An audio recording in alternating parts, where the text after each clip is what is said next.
All right, folks, in today's videos, we've got 3 short videos that we're going to talk about today. We're going to walk through and see some examples. All of our examples today, all 3 videos have to do with these key words: simplify, equivalent, or same. So anytime you see these 3 keywords, let me show you what we're going to be dealing with. One of the types of problems we're going to see looks like this. It's got a bunch of radicals in it, a bunch of square root symbols. This video is going to be for problems 1 through 5 in today's lesson, and here's what it looks like. We need to simplify this expression that contains square roots.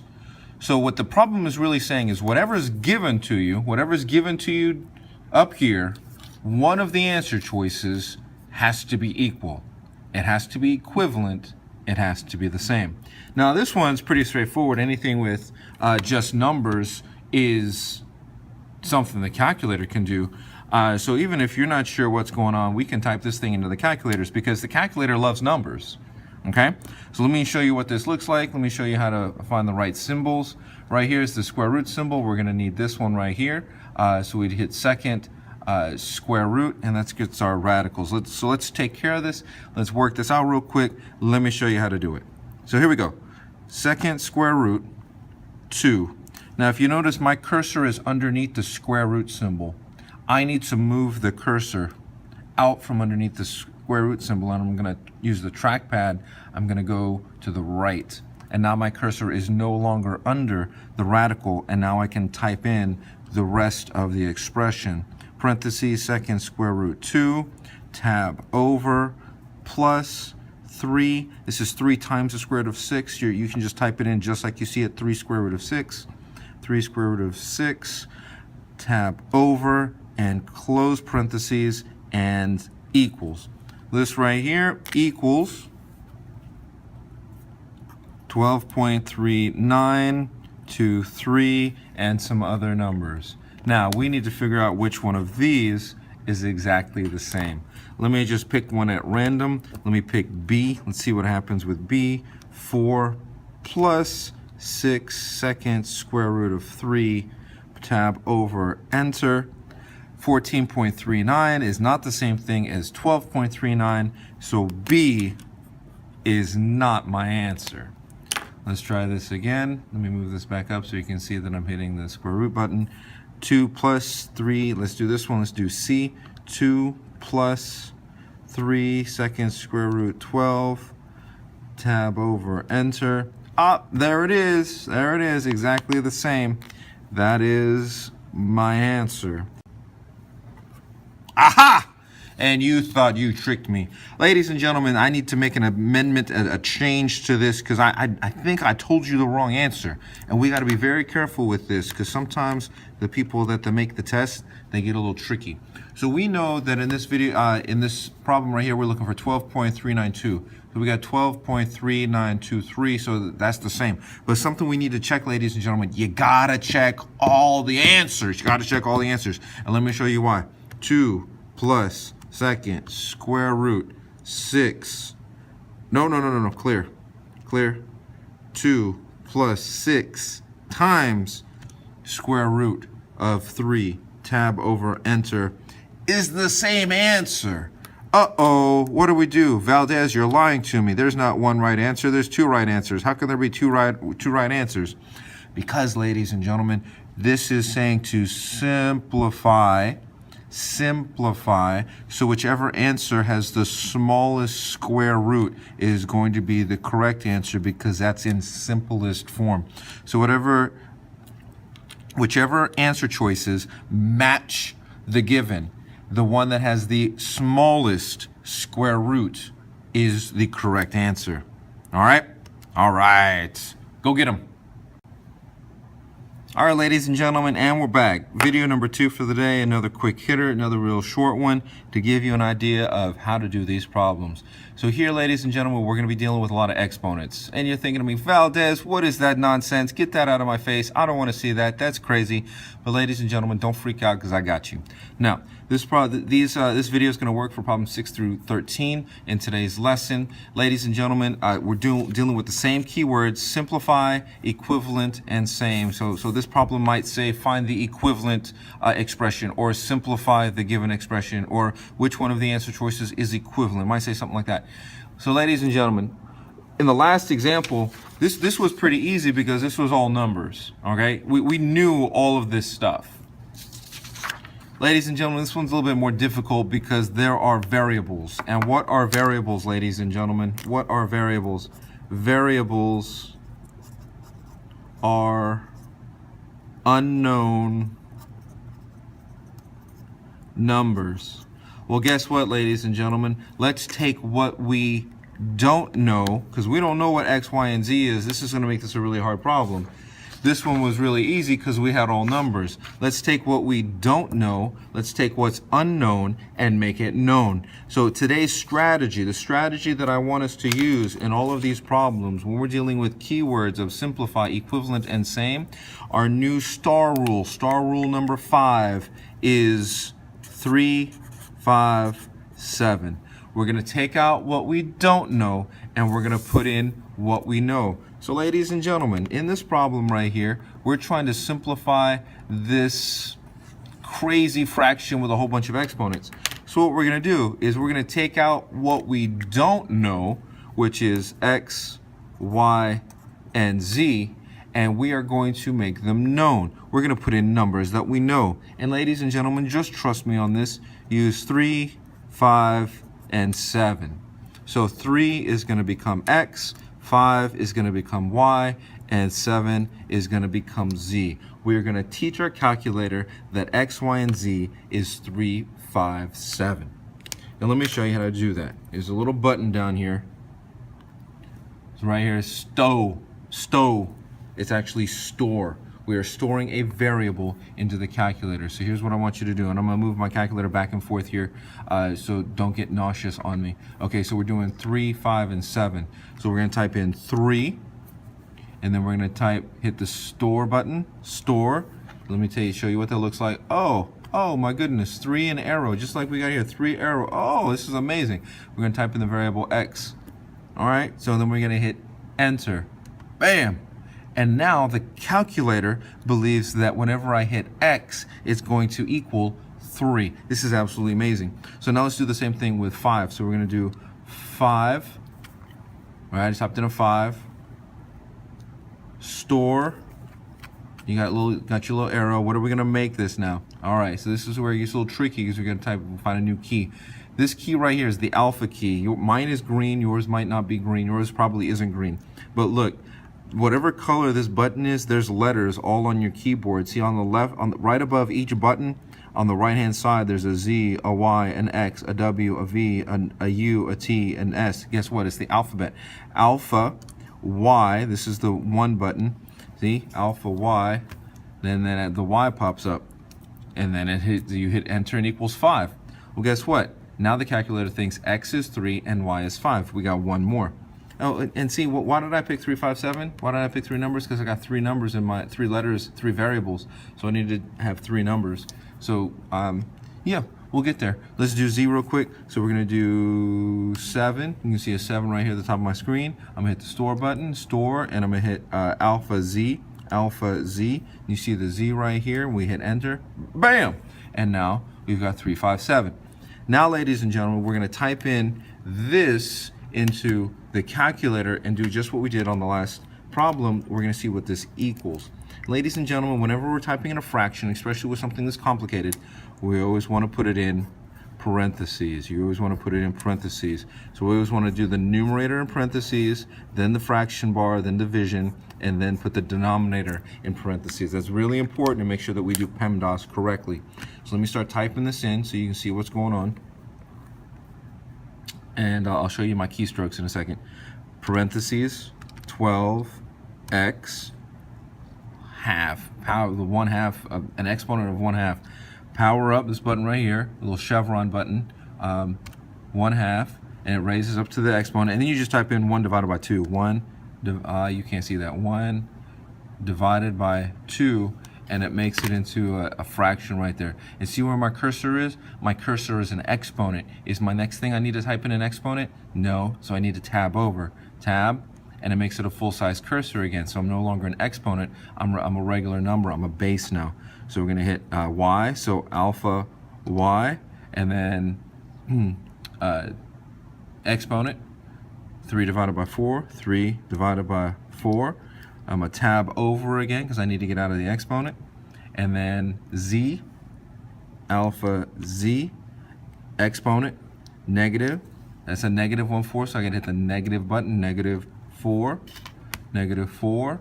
I gotta tab over, and now I close parentheses, and now I divide.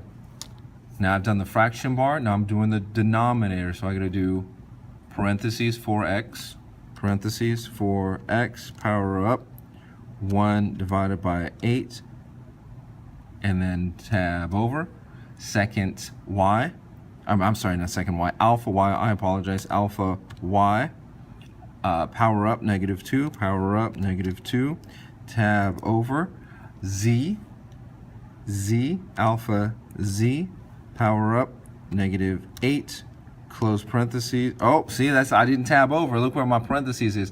Parentheses is all wrong. So I'm gonna come over, I'm a backspace, and then I'm going to, that won't work, tab over, and then I'm gonna hit delete. See the delete button? Delete. Now I can tab over, and now it makes my cursor big again, and close parentheses. Now, ladies and gentlemen, because the calculator thinks X, Y, and Z are numbers, I can hit enter, because it's gonna put 357 in it in everything's place. It's gonna substitute the values, enter, and that's my number. That's a really big number. I'm gonna write that down so I don't forget it. I know it's in my calculator somewhere, but I'm still gonna write that down so that I don't lose it. So this right here is 909,078, and I'm just gonna put in a couple decimal points here, and there's only 4. So this is what this equals right here. So let's find the one that is equivalent.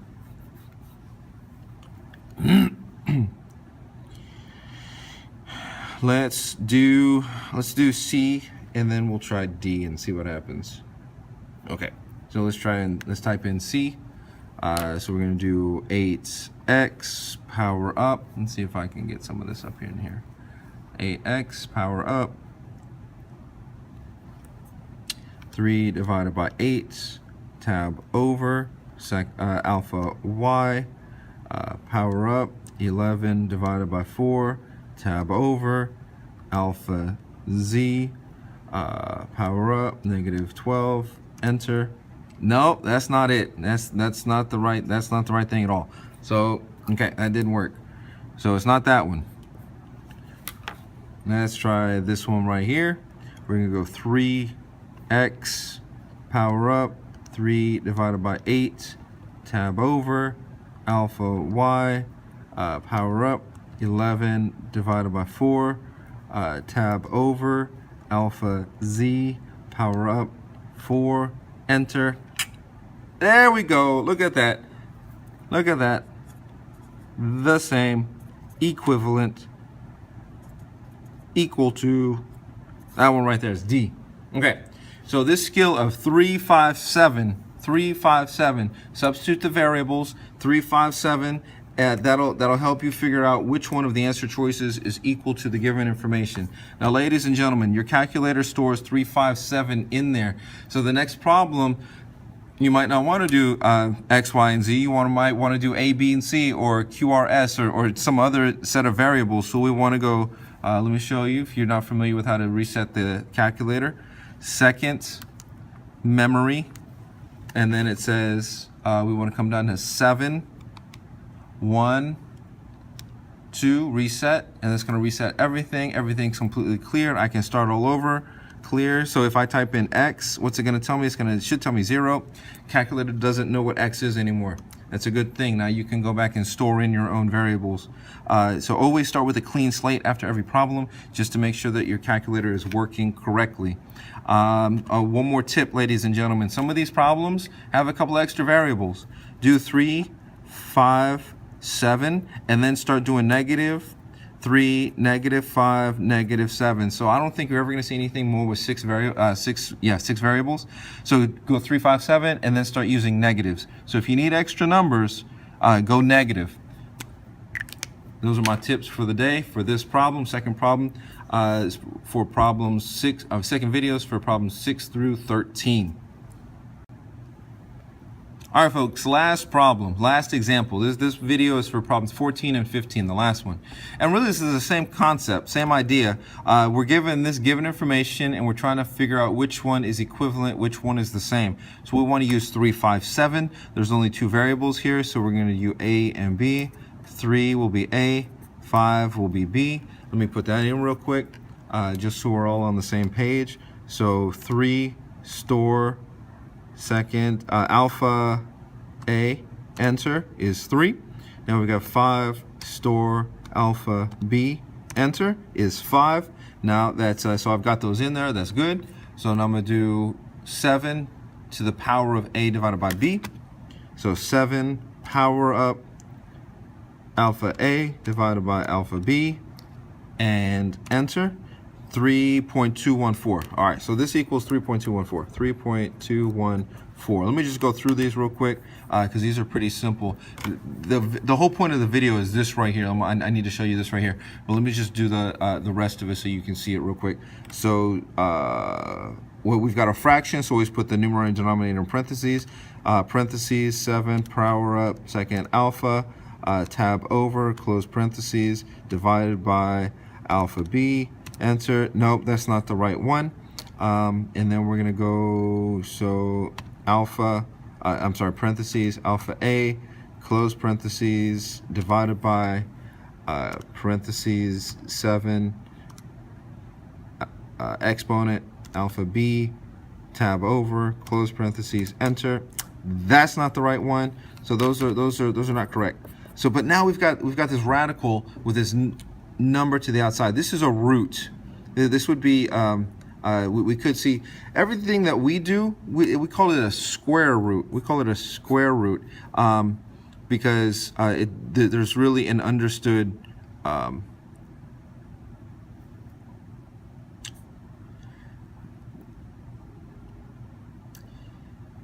me give you this example. So 9 times 9 times 9. 9 times 9 is 81. 81 times 9 is 729. So 729. So we know, and if I can't take the square root of that, it doesn't make any sense. So let me not take the square root of that. So let me actually take the square root. Second square root of 729, tab over, enter, is 27. So 27 times 27. So if I take the square root of this, if I just take the square root of this, 729, that equals 27. So that means that 27 times 27 equals 729. Well, I can do something. So there's 3 9s here. 3 times 3 is 81. 81 times 3 is 729. There's 3 9s here. If I take the cube root of 729, and let me show you what that looks like. Cube root of 729, it's in the calculator. This symbol right here with the different roots. So it's under math, and it's 5. So math, and you scroll down right here to 5 and you hit enter, and then I can type in the 3, and then I can tab over, I can type in 729, and I can tab over and I hit enter, and it's gonna be 9 because 9 times 9 times 9. So a square root shows you what two numbers you can multiply together to get something. Like 27 times 27 is 729. But a cube root or a fourth root or a fifth root, you can take any kind of root that you want, goes right here outside in the little space, in the symbol right there outside the radical sign. So whatever number here, that's the kind of root it is. So we call this a square root because there's 2. This is a cube root because there's 3. But there's all kinds of different ones, and that's what this is right here. We're getting into like crazy math, but it's good though. You're gonna be okay because 3, 5, 7, because we've got you hooked up. So right here, ladies and gentlemen, we're gonna do math 5. So we can go math 5, and so now I'm gonna put in the B because that's a B right there. So alpha B, and then I'm gonna tab over, and then I'm gonna type in 7 power up alpha A, tab over. So my cursor is outside the symbol. I hit enter. There it is, 3.214. 3.214. So the correct answer for this crazy exponent is the same thing And really, if you notice, the denominator of your exponent is the kind of root that it is. So that's just something we might want to memorize someday, like after star. Sorry, I'm giving you a heads up on what we're doing after star. We're going to do a lot more exponent stuff after star exam. Ladies and gentlemen, those are the 3 short videos for today.